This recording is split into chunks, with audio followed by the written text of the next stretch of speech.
नमस्कार दोस्तों, स्वागत है आप सभी का हमारे इस चैनल द अंशु वॉइस पर। दोस्तों, अगर आप भी अपनी लाइफ में कुछ नया सीखने की चाह रखते हैं तो इस चैनल को अभी सब्सक्राइब कर लें। हे कैलाश, पति भोले बाबा, आपसे हाथ जोड़कर निवेदन है कि आपके इस वीडियो को जो भी लाइक और चैनल को सब्सक्राइब करे उसके जीवन में कभी दुख दर्द मत आने देना। धनतेरस कार्तिक माह में कृष्ण पक्ष की त्रयोदशी को मनाया जाने वाला त्योहार है। इसे धन त्रयोदशी या धनवंतरी जनयति के नाम से भी जाना जाता है। मान्यताओं के अनुसार इसी दिन आयुर्वेदिक चिकित्सा पद्धति के जनक धन्वंतरी देव समुद्र मंथन से अमृत कलश लेकर प्रकट हुए थे, इसलिए धनतेरस को धन्वंतरी जयंती भी कहा जाता है। माना जाता है कि जब धन्वंतरी देव समुद्र मंथन से प्रकट हुए थे उस समय उनके हाथ में अमृत से भरा कलश था। इसी वजह से धनतेरस के दिन बर्तन खरीदने की परंपरा है। इस बार धनतेरस का पर्व 10 नवंबर शुक्रवार के दिन मनाया जाएगा। धनतेरस पर कुछ ना कुछ खरीदने का प्रावधान है, चाहे आप धनिया ही क्यों ना खरीदे। परंतु धनतेरस के दिन जो भी चीज खरीदते हैं उसमें दोस्तों 13 गुना बढ़ोतरी होता है। इसलिए लोग धनतेरस के दिन वाहन खरीदते हैं, बहुत सारे लोग गहने खरीदते हैं, सोना चांदी इत्यादि खरीदते हैं। तो इस वीडियो में मैं आप लोगों को धनतेरस संबंधी संपूर्ण जानकारी बताया हूं। धनतेरस पर सिर्फ आप 2 रुपए की यह एक चीज लेकर आए, घर में चमक जाएंगे, किस्मत धन बरसेगा। जमकर के कहने का मतलब है कि धन की बारिश नहीं होगा, आपके घर में सभी मार्ग से इतना ज्यादा धन आना शुरू हो जाएंगे जिसकी आप कल्पना भी नहीं कर सकते। देखिए, धनतेरस पर भगवान धन्वंतरी की पूजा होती है। धन्वंतरी को आयुर्वेद का जन्मदाता और जानता समझा जाता है। ढंग से देखना, तब आपको समझ में आएंगे। और इस दिन हमें क्या खरीदना चाहिए ये भी मैं आप लोगों को बता रहा हूं। सिर्फ 2 रुपए का चीज इस दिन बहुत ही सस्ती मात्र। कुछ ऐसी चीज होते हैं जिसे खरीदने से रोग और सुख ये दोनों मिट जाते हैं और जातक को सुख और समृद्धि की प्राप्ति होती है। आप अपने स्वार्थ अनुसार आज के वीडियो में बताएंगे कुछ ऐसे सामग्री है जिसे आप खरीद सकते हैं। अब आखिर जानते हैं धनतेरस के दिन हमें क्यों खरीदना चाहिए, बाकी दिन क्यों नहीं खरीदना चाहिए। देखिए, जो धनतेरस का दिन होता ये धन प्राप्ति करने का सर्वश्रेष्ठ दिन समझा जाता है। धनतेरस के दिन जो भी वस्तु खरीदते हैं उसमें 13 गुना ज्यादा असर बेच जाता है। अर्थात अच्छा तो हो जाता है मान के चलिए, आपने धनतेरस के दिन जैसे कि कोई वाहन खरीदे तो वो वाहन में इतना ज्यादा असर हो जाता है, 13 गुना ज्यादा असर ब्याज बांट जाते हैं कि उस वाहन की फिर कभी भी उस वाहन से आपको दुर्घटना नहीं होगी, किसी को नुकसान नहीं पहुंचाती। कहने का मतलब है कि धनतेरस के दिन जो भी चीजों का खरीदारी करते हैं उसमें शुभ फल हासिल होता है। तो हमें धनतेरस के दिन क्या खरीदना चाहिए, तो आप अपने सामर्थ्य अनुसार धनतेरस के दिन आपके पास जितना पैसा है, आपके पास जो समर्थ है, उनके अनुसार कुछ चीजों को खरीदारी कर सकते हैं, जो कि इस वीडियो में मैं आप लोगों को बताऊंगा। और अगर मेरे वीडियो में बताएंगे 5 में से कोई भी आप एक चीज खरीद लेते हैं, यकीन मानिए माता लक्ष्मी आपके घर में आ जाएंगी। अभी की जीवन में चली हर तरह की मुसीबत को दूर करेंगी, आपको अर्थात धन संपत्ति प्रदान करेंगी। देखिए, जन एवं जन कल्याण करना आप सभी दर का। आप हमारे वीडियो को देख रहे हैं, आप हमारे दर्शक नहीं बल्कि आप हमारे परिवार के हिस्से हैं। मेरे वीडियो को देख करके किसी एक भी मानव का भला होता है, किसी की गरीबी मिटता है, तो मुझे भी पुण्य की प्राप्ति होता है। इस वीडियो में जानते हैं कि वास्तव में हमें धनतेरस के दिन क्या खरीदारी करना चाहिए। मैं 5 चीज बता रहा हूं। अब से जो घरों के आसपास में ये चीज मिल जाए तो खरीद लेना, आप अपने समर्थन खरीद सकते हैं। अभी तक कमेंट बॉक्स में जय माता लक्ष्मी नहीं लिखे तो जय माता लक्ष्मी जरूर लिखना। और जो बहन हमारे वीडियो को देख रहे हैं, बहन लोग, आप जो कमेंट बॉक्स में हैप्पी धनतेरस भैया जरूर लिखना। तो सर्वप्रथम जो है कमल का बीज ध्यान से सुनना। कमल के फल को जो है निकालने के बाद इसे कमल का बीज निकलता, जिसे हम कमल घाट के बोलते हैं, कमल गट्टा भी बोलते हैं। तो इसके अंदर से जो बीज निकलता है उनकी माला बनती है, जिसमें माता लक्ष्मी को सिद्ध करने के लिए इनके माला की जप होती है। तो देखिए, जो कमल के गट्टे होती है उसे माता लक्ष्मी को बहुत पसंद है। कमल के जो बीज होता है माता लक्ष्मी को बहुत पसंद है। तो एक काम करना, धनतेरस के दिन धन्वंतरी महाराज को और माता लक्ष्मी को पंच आपको कमल का बीज समर्पित कर देना और आपको प्रार्थना करना है कि हे माता लक्ष्मी, आप हमारी गरीबी मिटाए धनवंतरी। महाराज से प्रार्थना करना है कि महाराज हमारे घर में हमेशा निरोग रहें, निरोग काया की प्राप्ति हुई, यही मैं आपसे आशीर्वाद की कामना करते हैं।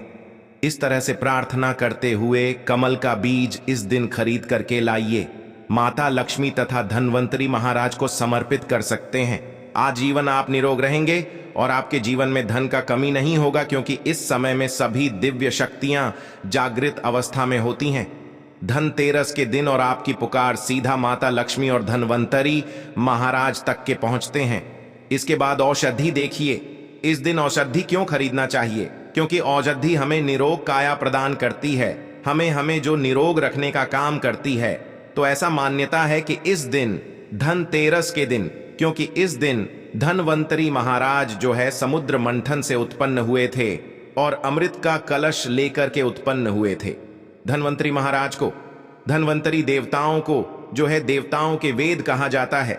दुनिया के सर्वप्रथम सबसे बड़ा जो वेद है ये धनवंतरी महाराज है, ये देवताओं के वेद है और यह हमारे लिए पूजनीय है। हम सब इनकी पूजा करते हैं, इनकी पूजा के कारण ही हमें वेद का ज्ञान हासिल होता है। तो इस दिन जो है कालाबाज या फिर जो है शंकर जटा, ये सर्वौषधि नाम की एक औषधि आती है। आप ये घर में खरीद करके ला सकते हैं। ये घर में खरीद करके आप अपने घर में लाते हैं और इसे स्थापित करते हैं या फिर धनवंतरी महाराज को समर्पित करते हैं।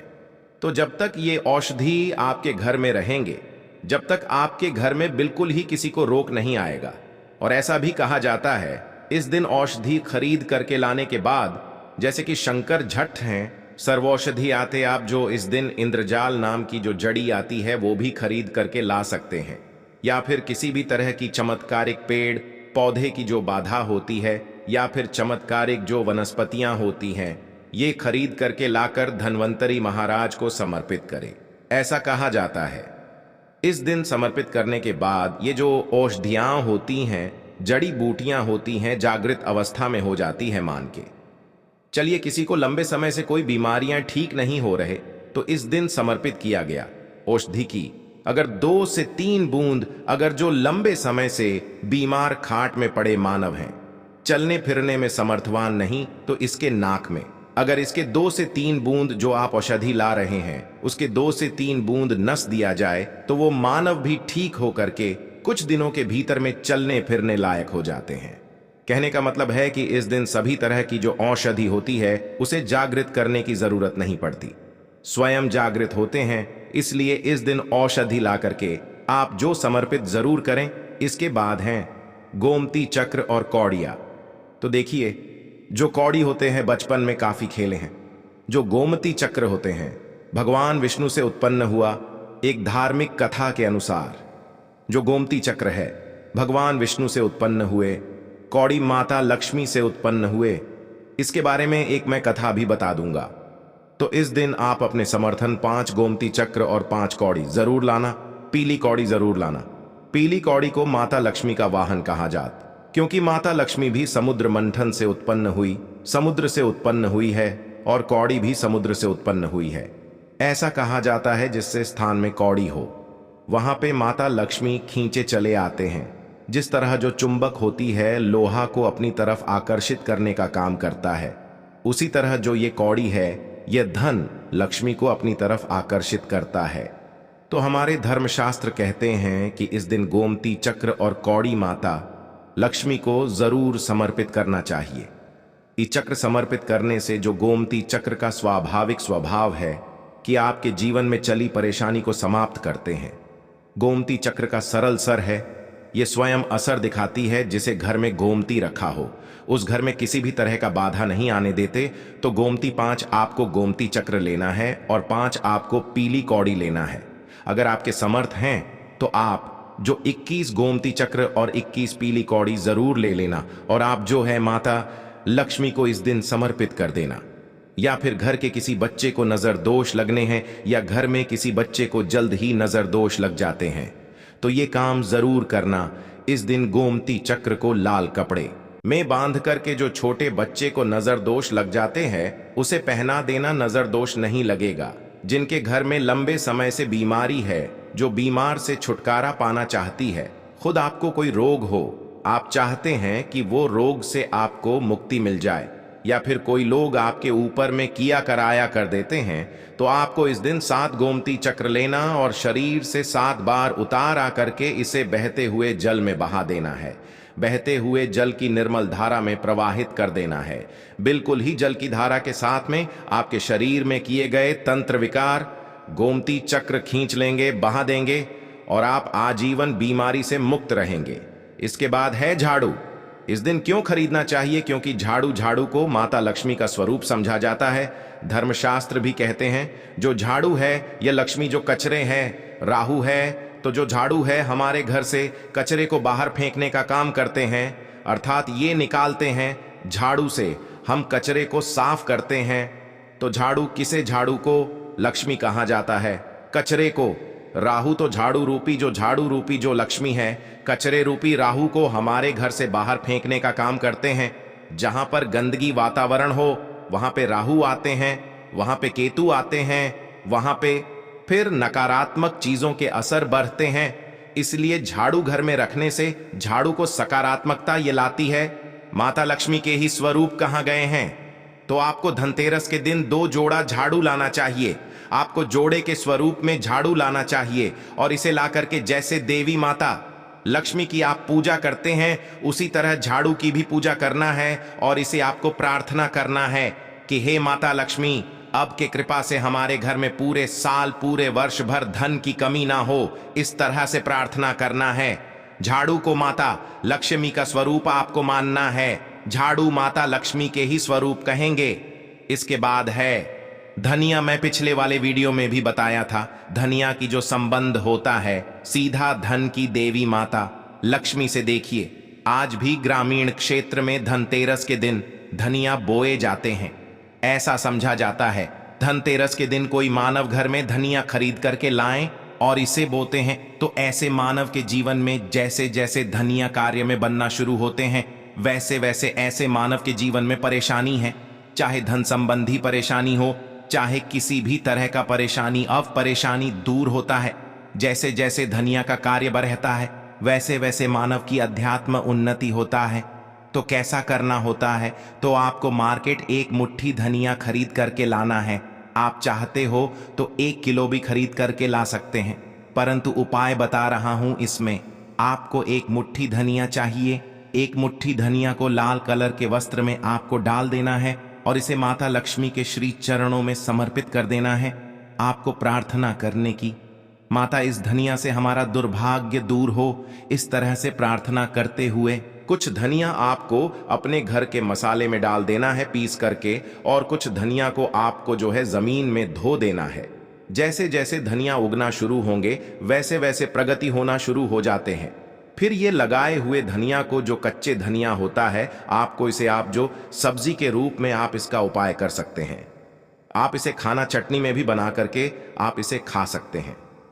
जैसे जैसे आप इसे खाना शुरू करेंगे, जैसे जैसे आपके जीवन में अध्यात्म उन्नति होना शुरू हो जाते हैं। देखिए हम 5 उपाय बताए, सबसे सरल उपाय बताए हैं, जिससे उपाय से आपका भला होगा, आपका कल्याण होगा। तो आप अपने अनुसार 5 में से कोई भी एक वस्तु अपने घर में जरूर खरीद करके लाइए, आपके अध्यात्म होगा। ये वीडियो कैसा लगा हमें कमेंट सेक्शन में जरूर बताना, और माता लक्ष्मी की कसम है अगर अभी तक वीडियो को लाइक नहीं किया तो वीडियो को लाइक कर चैनल को सब्सक्राइब जरूर करना। कमेंट बॉक्स में जय माता लक्ष्मी जरूर लिखना। हमें भी हर समय हमें भी उल्लास होता है। आप सभी दर्शकों इस तरह अच्छी अच्छी जानकारी बताते हैं तो हमें भी पुण्य की प्राप्ति हो। और इस वीडियो को अपने तक सीमित मत रखना। आप जो इस वीडियो को, जैसे आप सभी को भी जानकारी हासिल हो सकता है, आप इस वीडियो को आगे शेयर करें तो उन्हें भी यह जानकारी हासिल होगा। आप जो किसी को वीडियो आगे शेयर करेंगे, जानकारी किसी की जिंदगी को बर्बाद होने से बचा सकता है, किसी के लिए अमृत जैसा हो सकता है। तो जनहित एवं जन कल्याण के लिए वीडियो को आगे जरूर शेयर करिएगा। आज की जानकारी को मैं समाप्त करता हूं। दर्शकों वीडियो देखने के लिए धन्यवाद। नमस्कार। जय श्री राम, जय महालक्ष्मी।